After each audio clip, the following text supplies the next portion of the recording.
Բարև ձեզ սիրելի հայրենակիցներ, այսօր մեր հյուրն է տոմարագետ Հայագետ Սերգեյ Սիմոնյանը, բարև ձեզ պարոն Սիմոնյան։ Սիրելի հայրենակիցներ, այսօր մեր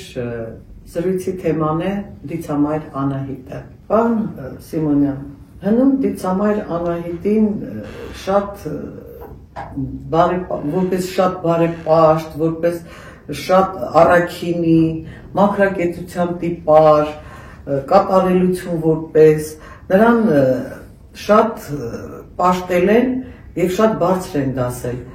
Հիմա մենք զրուցենք Մայր Անահիտի մասին, մենք ունեցել ենք Մայր Անահիտի պաշտամունքի բազմաթիվ մեդիաներ և բազմաթիվ սրբավայրեր, չնայած հետո դրանք մեզ չեն հասել ըստ էության, որովհետև նրանք վերացվել են և նրանց տեղում կառուցվել են Մարիամ Աստվածածին նվիրված եկեղեցիներ։ Այդ նման վկայություններ իհարկե հենց այդպես չենք ասում, տալիս են Խորենացին, Պավսոս Դյուզանդը, Օրբելյանը և այլոք։ Հիմա մենք խոսենք դիցամայր Անահիտից, նրա դերի և նշանակության մասին հայոց մեջ, հայոց մշակույթում, հայոց հին ավանդույթում, հայոց հավատքում, ազգային հավատքում, հայոց բարեպաշտությունում, ես կասեի, դիցամայր Անահիտը շատ առաջնային դիրք է գրավում։ Եվ երբ որ մենք ասում ենք դիցամայր Անահիտ, կարծես թե հենց ես իմ ասածը ամբողջովին շեշտադրված վիճակում մենք արտահայտում ենք։ Մեր հայկյան տոմարում մենք ունենք ամսվա օրանում, Անահիտ օրանում։ Դա յուրաքանչյուր ամսվա 19-րդ օրն է։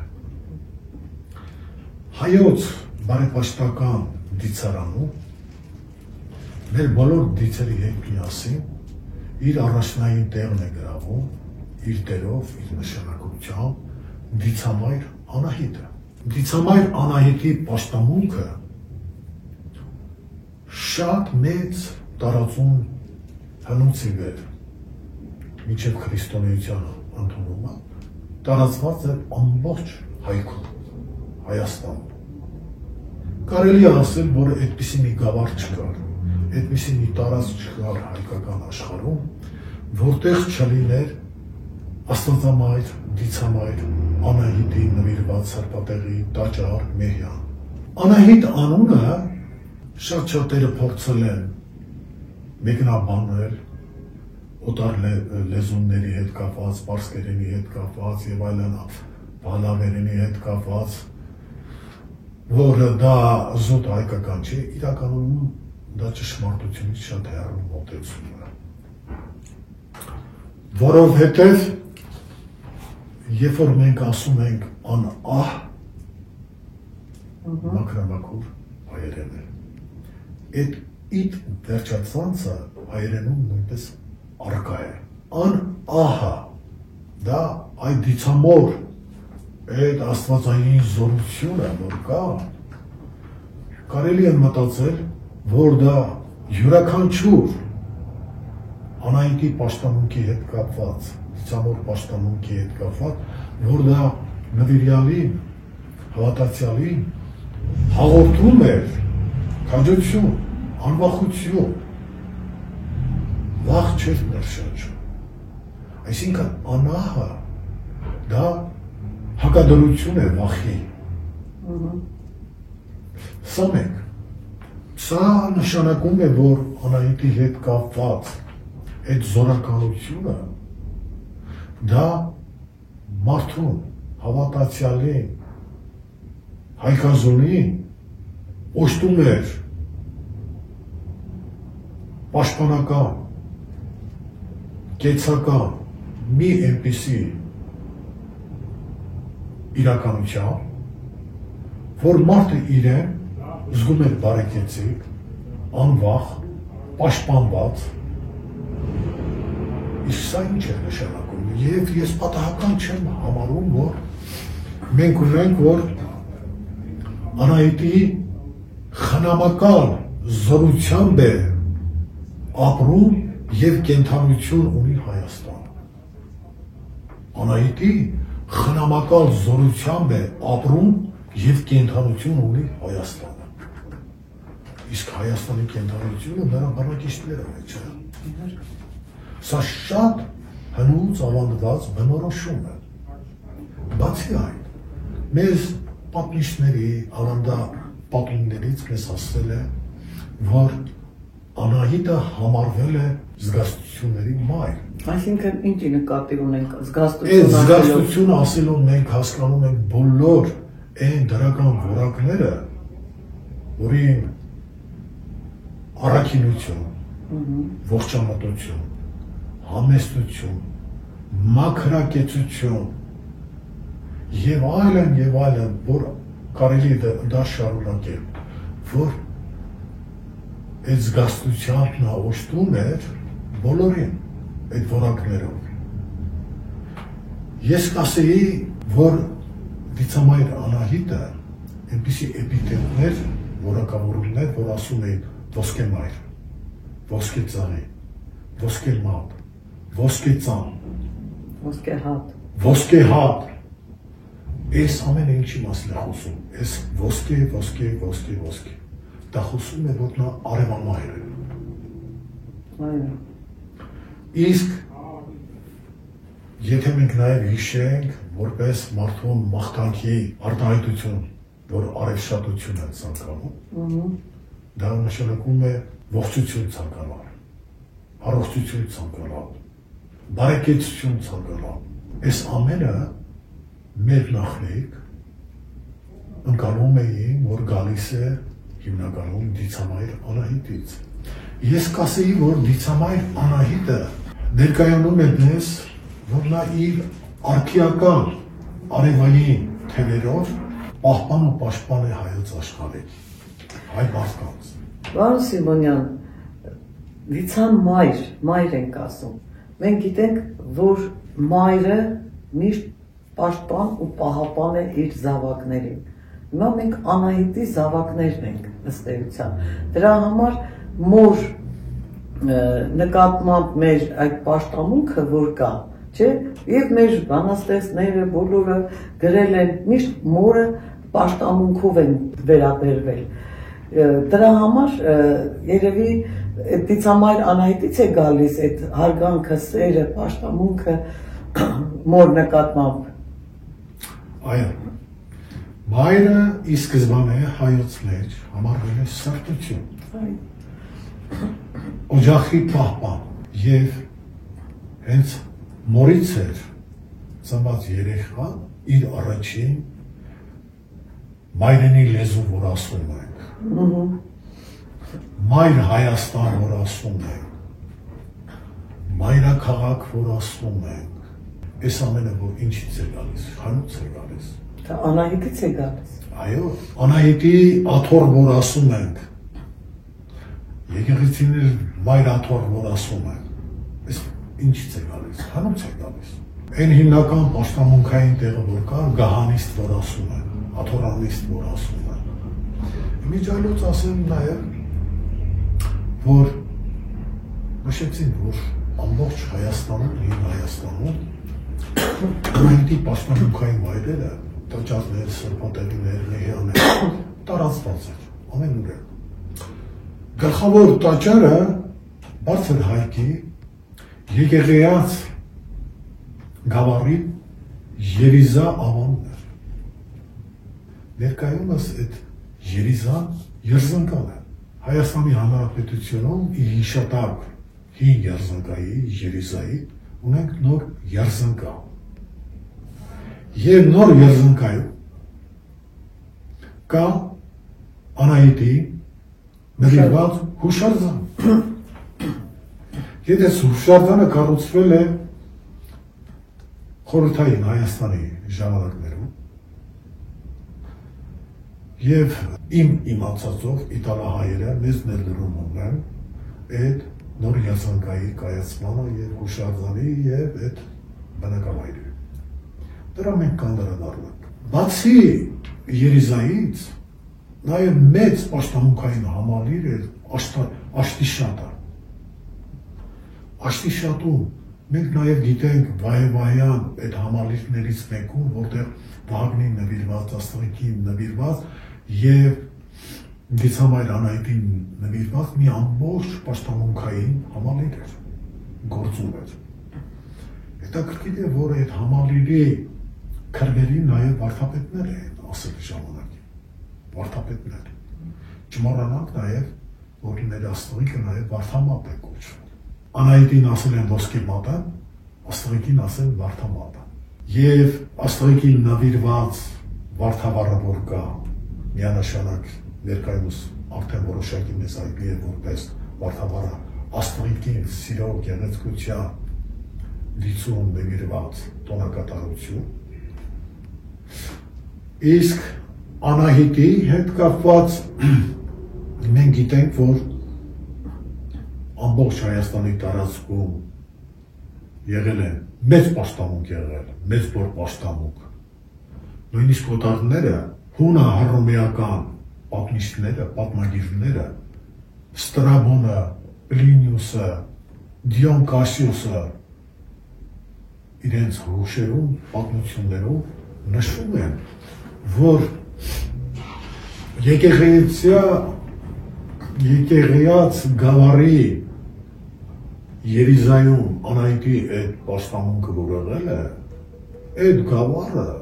նաև կոչվում էր անահատական գավառ,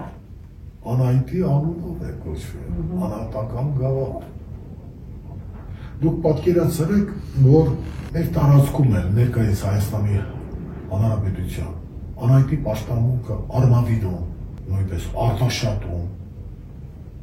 վկայված է եւ գիտենք այդ պաշտամունքը շատ մեծ եղել։ Մեծամորն էր,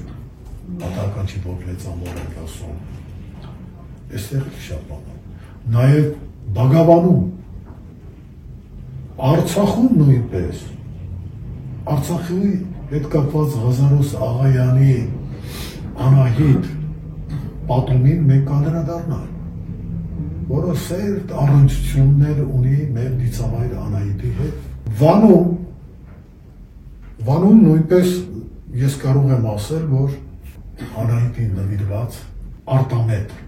Վանի արտամետ, որ ասում է, անմիջապես առնչվում է ուրեմն Անահիտ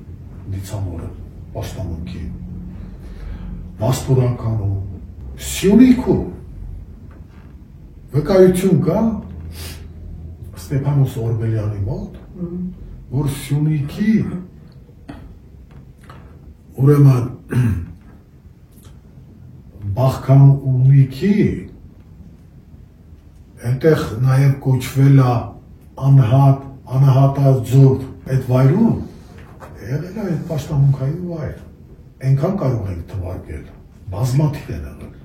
Սա ինչի մասին չեն պահպանվել։ Այդ որ ասում են օրինակ Վարդան Արևելցին, ինքը հիշատակություն ունի, որ Գառնա ամենահիշնրջան օրերից մեկը Արեգամսվա Անահիտի օրը, որ Հուլյան Տոմարով ապրիլի 7-ն է,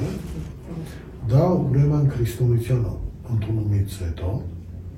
դարձավ Աստվածածնի ավետման օր։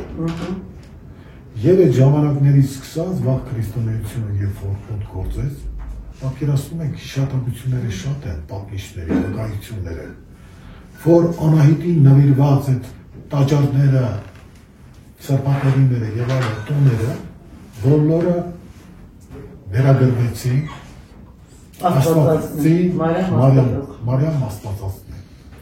Դա Վարդան Արևելցին դրա մասին կոնկրետ հիշատակություն ունի։ Իմիջանոց ասեմ նաև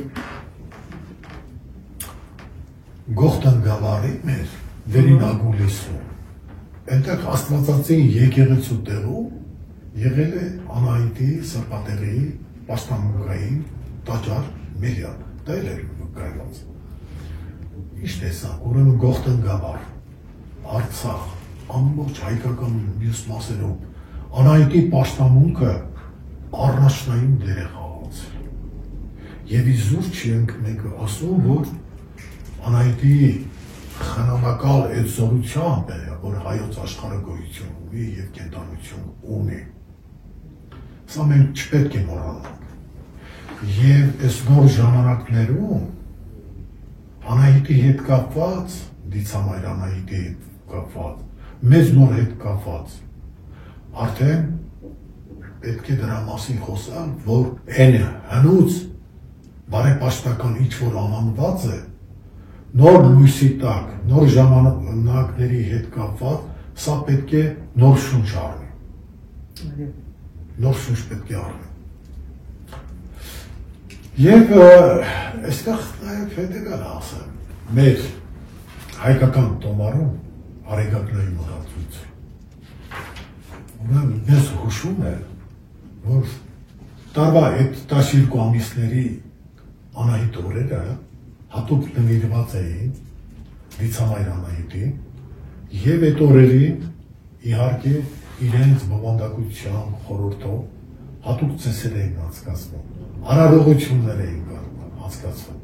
Սա մենք պետք է հիշենք։ Եվ ուրեմն Անդրանիկը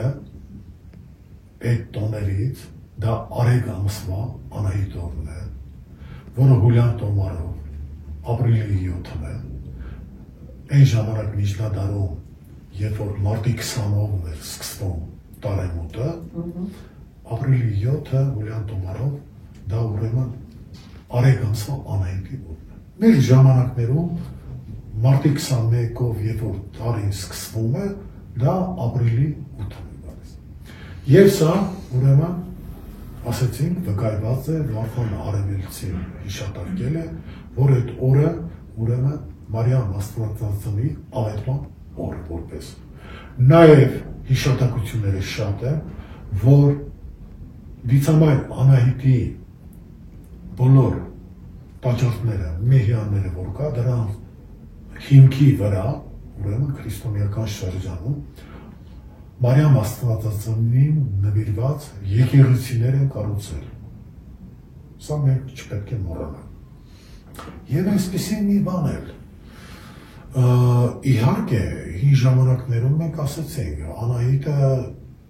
զգաստությունների մայր, դա իր մեջ առաքինություններ, սրբություն, խոհեմություն, մաքրակեցություն, բարեպաշտություն, այս բոլորը բաներ, բայց կար մի ժամանակ, հելենիզմի ժամանակ, մենք սա չպետք է մոռանանք։ Երբ որ հելենիզմը որոշակի աշակունների օրենք եւ այլն մուտք գործեց նաեւ Հայաստան, շատ բաներ օտար ուզում էին մեր ավանդականի հետ, որ հարիր չէր, եւ դրա հետ կապված, որ որոշ հիշատակություններ կա,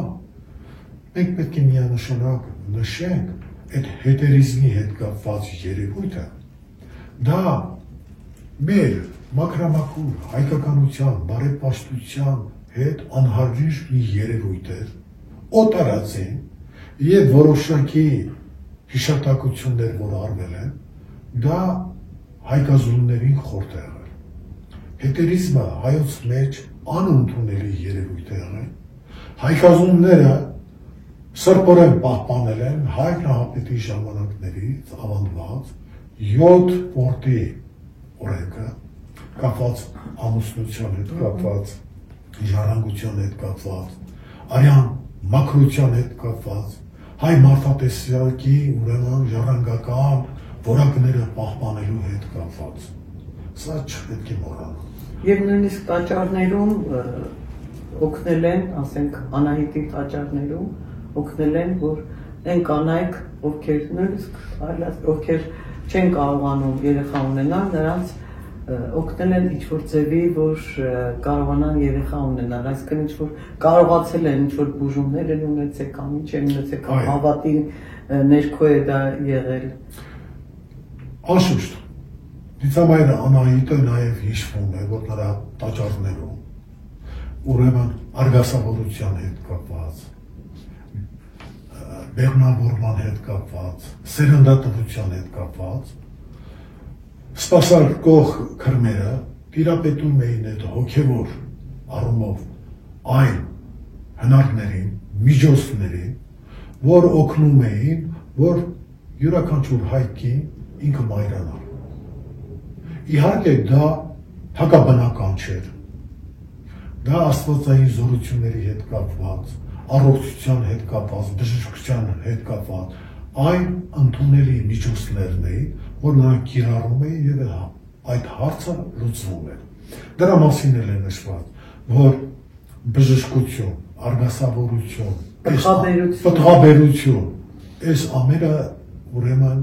Անահիտի դիցամոր Հովանու հետ կապված, նրա դիմելով, աղոթելով, օրհնելով, որոշակի զոհաբերություններ կատարելով, այս ամենը կատարվում էր։ Եվ շատ հետաքրքիր է նաև նշել, որ այդ տոներին հատուկ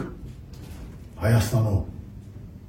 Անահիտի տաճարների արոտավայրերում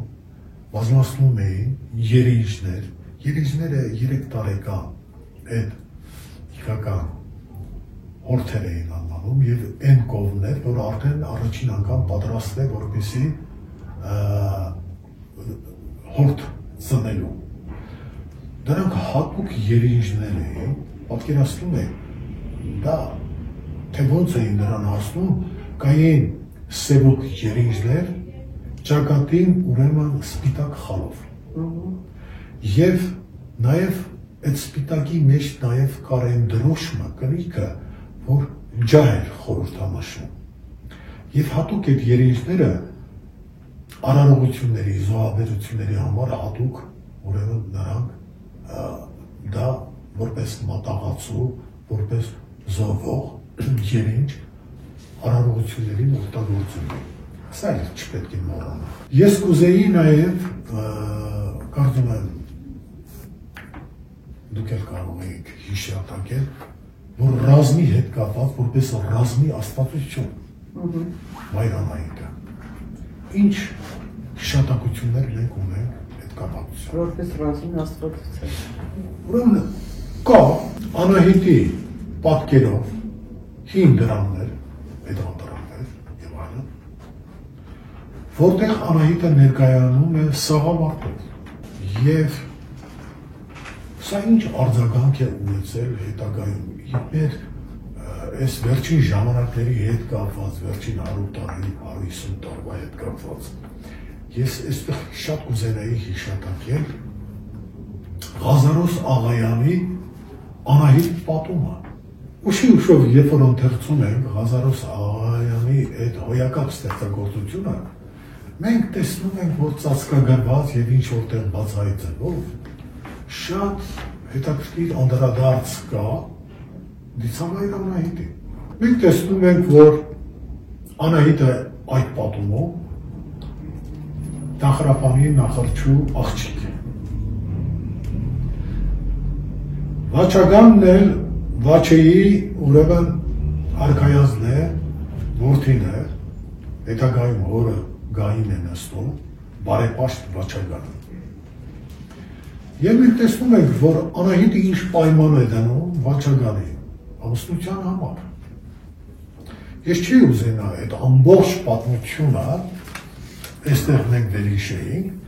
բայց թող մեր հաղորդումը դիտողները ևս մեկ անգամ օգտագործեն եւ ընթերցեն։ Բայց հետաքրքիր է, որ դիցամայր Անահիտի հետ կապված թե ինչ ակնառու բացահայտ այդտեղ դրվագներ կան, որ Ղազարոս Աղայանը այդ մեր հին ավանդական Անահիտի պաշտամունքի հետ կապված տիրապետելով, որ այդտեղ ինքը արտահայտել է այդ պատումով։ Վաչագանի եւ Անահիտի հարսանիքի հետ կապված մի այսպիսի բան կա հարսանիքի հետ կապված, որ ես կուզեի այստեղ մենք ասենք։ Անահիտի հարսանիքին ոսկի արև փայլեցավ։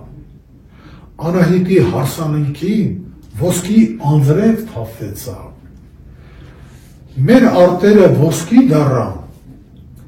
մեր հորերը լցվեցան, մեր հարկերը անհետացան, մեր ցավերը վերացան, մեր հարկերը անհետացան, մեր ցավերը վերացան։ Շատ ապրի ոսկե ծղին, մեր մայր թագուհին։ Այստեղ շատ հետաքրքիր է այդ ոսկի անվանումները։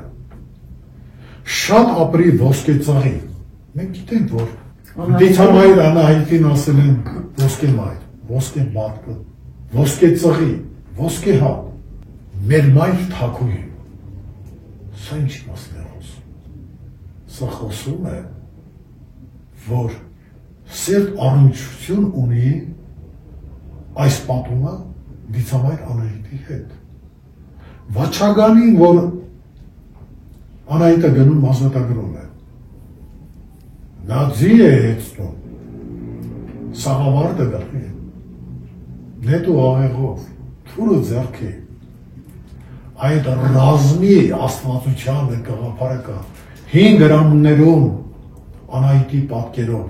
որ ասում են նա սաղավարտ է կրում, չէ, ռազմական է բանով, սա էլ պատահական չի, բայց ես կուզեի ավելի հետաքրքիր բացահայտում անել,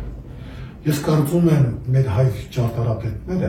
անձինս Ռաֆայել Իսրայելյանի, երբ որ Ռաֆայել Իսրայելյանի ճարտարապետական այդ գլուխ գործոց Մայր Հայաստանը ի նկատի ունի։ Ոչ միայն, բայց հատկապես Մայր Հայաստանը։ Ծանոթանալով նրա կենսագրությանը, ինչ ընտանիքում են մեծացել, ծնողները ուսուցիչներ են եղել, հայրը Շուշիից, Արցախից, մայրը Նախիջևանից, Գողթան գավառից, ինքը Թիֆլիսում մեծացած հայեցի կրթություն ստացած, ճարտարապետականը, հոյակապ կրթություն ստացած, եւ բնածին բնատուր այդ տաղանդով օժտված, որ նրա գործերը, որ նայում ես, հայկական մշակույթի ճարտարապետական արևային, ես կասեի, արևային կնիքը գրող գործերը, շատ բաներ, այդ բոլորը բացահայտ են, բայց եւս մեկ անգամ պետք է ծանոթանալ, թե ինչպիսի վերանցական բոլոր ժամանակների համար, ապագա սերունդների համար, ինչ գործեր է թողել Ռաֆայել Իսրայելյանը։ Եվ բացի այդ, նրա որդիներից Արեգը, եւ որ հիշում է իր հորը, ասում էր, որ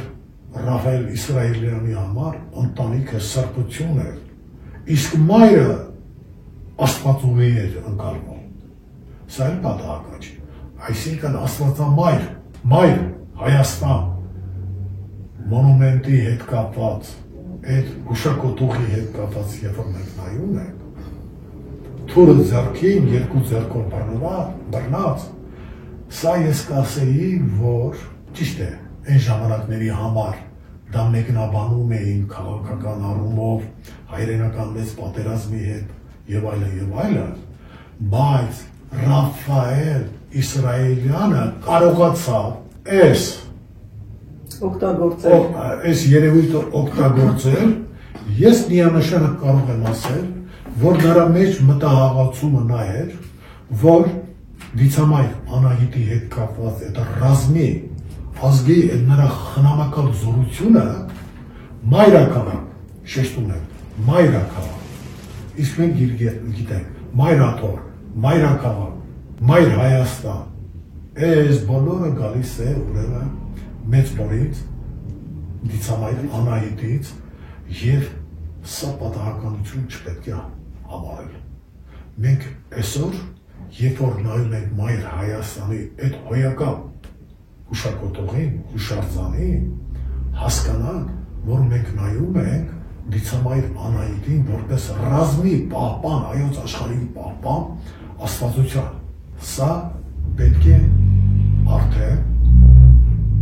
նոր ժամանակներին հարիր այդ աչքով նայել։ Շատ կարևոր է սա։ Ես նաև հետևել ասեմ, Անահիտի մասին այնքան բաներ կարող ենք խոսալ։ Ես նաև պետք է ասեմ, որ ոսկեհատ, որ ասում է, ցորենի հետ կապված։ Մենք գիտենք, որ ցորենի բնորանը, հայրենիքը, հայոց աշխարհն է։ Էրեբունի շրջակայքում Արգելանոց կա, ցորենի հետ, հայրի ցորենի հետ կապված, որ այդտեղ դա հուշում է նրա մասին, որ բնորանը որտեղից է։ Հենց այդ արգելոցը, որ ծորենի հետ կա, խոսում են նրան, որ ծորենը, արևհատ ծորենը, կարմրած ծորենը, հայ մարդը հաց է թխել,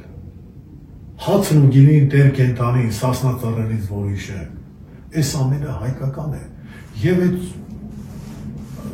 խորհրդանշել է կարմրած ծորենից, ոսկեհատ ծորենից է թխված հացը, որպես իմաստնության հաց, և ծիրանը, արևուկը, արևային այդ խորհուրդով, ծորենը, ոսկեհատ ծորենը, կարմրած ծորենը,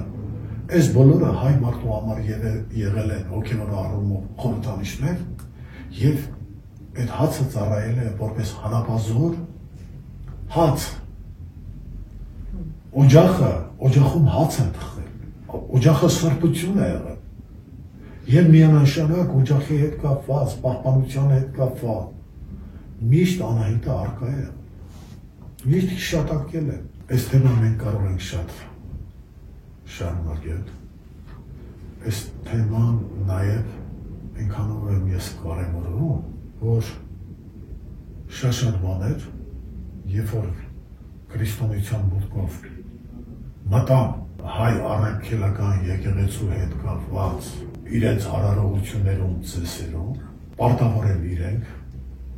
նաև դիցամայր Անահիտի հետ կապված այդ բոլոր ծեսերի արարողությունների հետ կապված շատ ուրեմն ավանդական հոգևոր արժեքների պարտական է։ Այլապես եթե այդ արժեքները չգնահատվեին, չհասկացվեին և ժողովուրդը հայ ազգը այնքան կապված է, ես կասեի, որ մենք շատ այդպես հարգի դիցեր ունենք, Վահագնի հետ կապված, Արայի պաշտամունքի հետ կապված, Աստղիկի հետ կապված, Միհրի հետ կապված, բայց մենք պետք է խոստովանենք, նույնիսկ Աստղիկի պաշտամունքն էլ շատ մեծ տարածում է գտել, Տարոնում և ամբողջ Հայաստանում, բայց ես կասեի, որ ծանոթանալով Անահիտի հետ կապված, մեծ պաշտամունքի հետ կապված, նրան ոչ մեկը չի երազանցում։ Նա մայրն է եղել։ Պատահական չենք համարում, որ նրա խնամական զորությունը։ Հիմա այսօր Հայաստանը ինչ վիճակում է, Հայաստանի Հանրապետություն։ Չասենք։ Այդ խնամական զորությունը, որպեսզի աշխատի, հայություն, երևանցիներ, արիների այս բուն, որ համարում ենք Երևանը, հին ժամանակներից ավանդը։ Մի հատ աչքները երեկոյան Երևան, երբ որ լույսերի հետ հոյակապ շողերի ներքով մայր Հայաստանն մենք տեսնում ենք, նրան նայելուց մտքով, հոգով մի հատ կապնվեք, որ դա մայր Հայաստանը խորհրդանիշն է, Աստվածամայր Անահիտի, դիցամայր Անահիտի, ոսկեմայր Անահիտի հետ է կապված, որ նա է խնամակալ զորությունը մեր հայոց աշխարհի, և ես կասեի դա պահապան մի հուշարձան է, դա մի մեծ ուղերձ Ռաֆայել Իսրայելյանի կողմից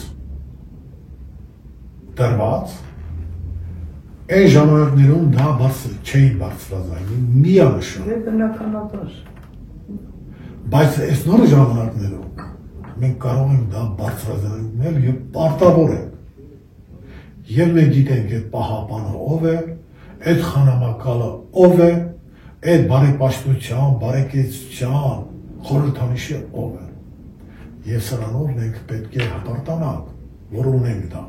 Դպրոցներում, կրթօջախներում, ամենուր մշակույթի հետ կապված, այս բոլորը պետք է նորից վերհանվի, ճիշտ մատուցվի, արևային այդ խորհրդանիշները, սա շատ կարևոր է, մատաղ սերունդի դաստիարակության, կրթության համար, ազգային արժեքները շրջանառության մեջ դնելու համար և չմոռանանք, մենք բազմիցս անդրադարձել ենք, նորից հնչեցնենք։ Այս նոր ժամանակներում հայ ազգը առաքելություն ունի, Այդ առաքելությունը այգաբերի առաքելություն պետք է կատարի։ Արևային քաղաքակրթություն է նոր ժամանակներում սպասվում։ Ջենոսի դարաշրջանին ընդառաջ։ Տիեզերական գառնանամուտին առաջ։ Ուրեմն դիցամայր Անահիտի, ոսկեմայր Անահիտի խնամակալ առանց այդ զորության հայկազունները իրենց այգաբերի առաքելություն չեն կարող կատարել։ Դրա համար է Արչևում արեգամսվա Անահիտ օրը, այդ շքեղ օրը, մայրության օրը, դրան ընդառաջ այս կարևոր հաղորդումը շատ անհրաժեշտ է, որ մենք ավելի խորքային, ավելի ամբողջական, ուրեմն հասկանանք եւ ընկալենք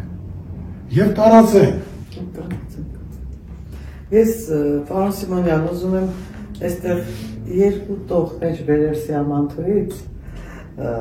ես բազմադարյան դիցապաշտ եւ նիզակազենքու որդիդ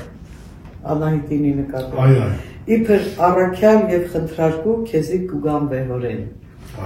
Այսինքն եկել է այն ժամանակը, որ մենք այսպես որ իբրև առաքյալ եւ խնդրարկու պիտի գնանք դեպի Անահիտը։ Այո։ Եվ իմիջիալոց մայր բռնությունը, որ մենք ասում ենք մայր բռնություն, ինչ ենք ասում մայր բռնություն, չենք ասում հայր բռնություն, ինչ ենք ասում մայրենի լեզու։ Պետք է այս արտահայտությունները մեզ հուշում է, բարձրյալ հոր հետ կապվելը, միջնորդը մայրը, նա որ մայր չպաշտեց, հայրը նրան չի ընդունել։ Բարձրյալ հոր հետ հաղորդվելը մոր միջոցով, եւ դա գալիս է իծանե մայրական այն վաղ շրջանի երեխայական շրջանը նաեւ արդեն մանկություն որ կա,